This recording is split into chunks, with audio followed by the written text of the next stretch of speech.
Kita akan baca Roma pasal 11 ayat 6 dan 36. Ayat 6. Tetapi jika hal itu terjadi karena kasih karunia, maka bukan lagi karena perbuatan. Sebab jika tidak demikian, maka kasih karunia itu bukan lagi kasih karunia. Ayat yang ke-36.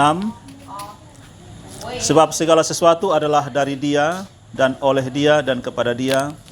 Bagi Dialah kemuliaan sampai selama-lamanya. Ya, demikian firman Tuhan. Jadi salah satu kesimpulan dari Roma 9 sampai Roma 11 kalau kita baca, itu adalah kita tidak mengerti tentang apa yang Tuhan kerjakan. Paulus menuliskan begini, betapa dalamnya hikmat Tuhan, kita tidak mengerti. Gitu. Kan kalau kita lihat misalnya cerita ya, apa salahnya Esau sampai Tuhan tidak memilih Esau? Bahkan Alkitab dengan jelas sebelum Esau dan Yakub lahir, Tuhan sudah bilang bahwa yang terpilih itu Yakub, bukan Esau. Tapi kalau ketong mengikuti jalan ceritanya, Alkitab lebih banyak menceritakan kejahatan Yakub daripada Esau. Jadi kita banyak tidak mengerti tentang apa yang Tuhan kerjakan dalam hidup kita. Tapi pesan terpenting dari Roma 11 adalah kasih karunia Allah. Nah, dalam ayat yang ke-6 dikatakan begini. Kalau ada perbuatan masuk di situ, berarti namanya bukan kasih karunia lagi. Kasih karunia itu tidak tergantung pada perbuatan kita. Ini bukan berarti bahwa ketong terus-terusan hidup dalam kejahatan dan dosa, bukan gitu. Jadi kalau ketong bilang kita diselamatkan karena kasih karunia, benar-benar kasih karunia. Apa itu kasih karunia? Kasih karunia itu artinya, kalau kita bilang kita ini menerima kasih karunia Allah, berarti kita tidak punya hak untuk menerima kasih karunia itu. Jadi kasih karunia adalah yang menerima tidak punya hak untuk terima. Dan yang memberi tidak punya kewajiban untuk memberi. Gitu. Itu kasih karunia. Nah, pesan yang berikut dari Roma 11 adalah dia meskipun ketong gagal dalam hidup ini, tapi kasih karunia itu yang dari Tuhan terus ada bagi kita. Nah, sekali lagi ini bukan berarti supaya ketong terus hidup dalam kegagalan. Tapi kalau ketong pakai bahasa Kupang, orang bilang begini, supaya lu tahu diri. Gitu. Coba ketong begini ya, ketong coba pikir ketong hidup sehari-hari ya. Ketong tolong orang. Dia salah, ketong ampuni terus. Dia buat jahat, ketong ya tetap berbuat baik bagi dia. Terus kalau dia terus buat jahat, ketong bisa bilang apa? Kasih hati, mau jantung. Kasih jantung, sudah gantong. Son tahu diri. Nah, tapi bagi Allah, dia tidak pernah katakan itu pada kita. Kasih karunia-Nya tetap berlimpah-limpah. Bahkan dalam surat Roma dia bilang begini, di mana dosa bertambah-tambah, di situ kasih karunia Allah bertambah-tambah. Sekali lagi ini tidak berarti bahwa supaya ketong terus hidup dalam kejahatan. Kalau ketong terus hidup dalam kejahatan, itu bisa membuktikan bahwa memang kamu bukan orang yang terpilih.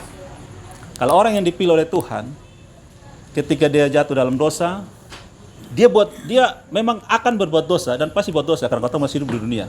Tapi ketika dia buat dosa, ada penyesalan dalam diri. Tapi penyesalan itu ketong belajar dari Yudas dan Simon Petrus ya. Sama-sama buat dosa ketika Yesus mau disalibkan. Tapi kenapa Yudas memilih gantung diri, tapi Petrus bertobat? Artinya ketong belajar bahwa penyesalan saja tidak cukup. Menyesal, berdosa. Tidak cukup. Kalau ketong berhenti di situ, ujung-ujungnya ikut Yudas gantung diri. Tapi Petrus dia menyesal dan dia memilih untuk berubah. Kalau tidak ada itu ketong selesai.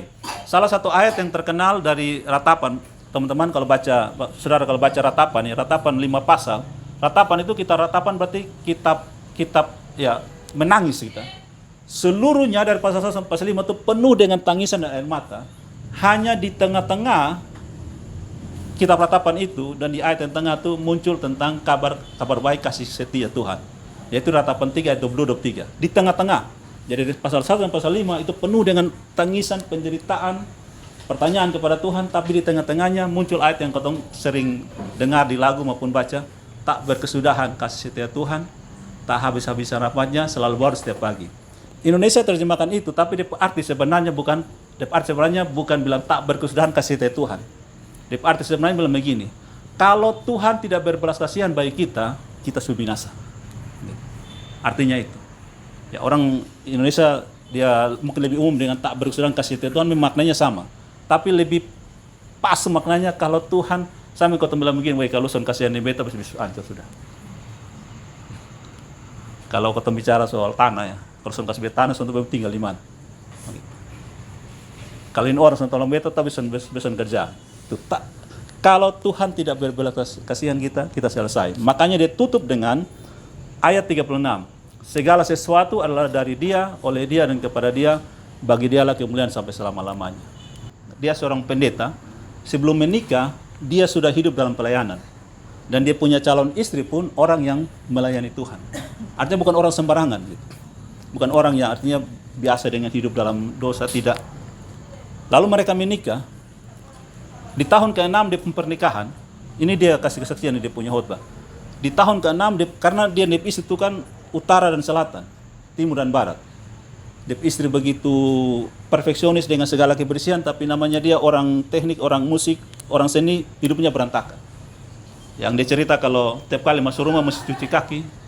Nah, istri dia bilang, kalau sudah ada kerja, lu pergi ke rumah, segala macam tempat, mau di loteng dimanapun, lu korek begini, sudah akan ketemu abu. Kan istri dia pergi rumah 1 hari 5 kali. Dia stres. Dia bilang di rumah tuh hanya ada 2 yang stres. Debu dan beta. Stres gitu. Nah, jadi di tahun ke-6 ketika dia istri tidur nyenyak, ya, dia punya istri tidur nyenyak, dia bangun dan dia bilang begini, Tuhan uji bepo hati. Gitu. Sama sekali dalam bepo punya hati ini tidak ada mau bercerai, mau selingkuh, tidak ada. Tapi dia bilang begini, tapi Tuhan beta jujur, besok tahan deh ini perempuan lah. Gitu. Beta tidak tahan lagi dengan dia, gitu ya.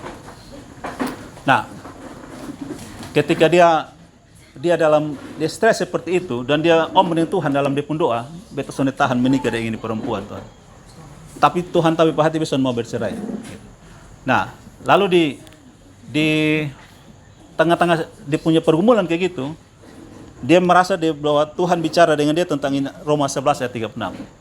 Segala sesuatu adalah dari Dia, oleh Dia, dan kepada Dia, bagi Dialah kemuliaan sampai selama-lamanya. Nah, lalu dia diajar begini. Kalau segala sesuatu dari Dia, berarti ini istri dari siapa? Dari Tuhan. Nah, dari situ akhirnya dia rasa seperti Tuhan tegur dia, dan dia minta ampun, dia menangis, dia minta ampun pada Tuhan. Nah, dia mulai belajar untuk mengasihi dia punya istri. Nah, ketika kita merenungkan kita punya perjalanan hidup, pasti ada kebaikan yang kita lakukan. Itu pasti. Ada hal baik yang kita lakukan, berbuat baik entah diri sendiri, keluarga, istri, anak, siapapun juga. Tapi pasti juga ada kesalahan pilihan, kejahatan yang kita lakukan. Pasti, gitu ya. Nah, tetapi dari semua itu, ada hal-hal yang kita sudah mengerti. Tapi kalau kita percaya bahwa segala sesuatu adalah dari Dia, Tuhan yang izinkan semua ada. Kadang-kadang ya sebagai suami istri, ada percekcokan segala macam, tapi kita percaya Tuhan yang memberi. Dari Dia, oleh Dia, dan kepada Dia. Berarti kita mulai dengan titik yang benar adalah menerima ini adalah dari Tuhan. Jadi ketika kita lihat ada hal yang kita tidak suka, entah suami, istri, anak, atau orang sekitar atau siapapun juga, jangan lihat kepada orang itu, tapi kepada siapa yang beri orang itu kepada kita. Segala sesuatu dari Dia yang beri. Bersyukur semua itu segala sesuatu dari Dia, oleh Dia, dan kepada Dia. Jalan hidup kita bisa berbeda-beda, tapi kita aminkan, kita terima dari Tuhan. Dan kalau kita menghargai Dia, kadang-kadang ini ya, kadang-kadang kita bilang kita menghargai Tuhan, tapi kita sudah menghargai apa yang Tuhan beri. Orang yang lain itu menerima berkat Tuhan, tidak menghargai pemberi berkat itu. Tapi kita kadang-kadang terbalik. Kita bilang saya mencintai Tuhan, tapi saya tidak mencintai apa yang Tuhan berikan. Itu juga salah. Kalau mencintai Tuhan, berarti mencintai apa yang Dia berikan. Nah, ketika kita mencintai apa yang Dia berikan, kita akan merasa syukur. Makanya kita akan berterima kasih, dan apapun yang kita alami, kita bersyukur, dan dengan bersyukur itu rasa-rasanya beban hidup makin ringan.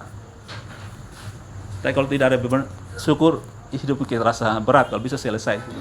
Ini malam kalau mimpi indah, nah kalau bisa besok pagi yang bangun. Karena habis besok pagi bangun, mimpi selesai. Mungkin kita punya masalah malam ini, kita berdoa.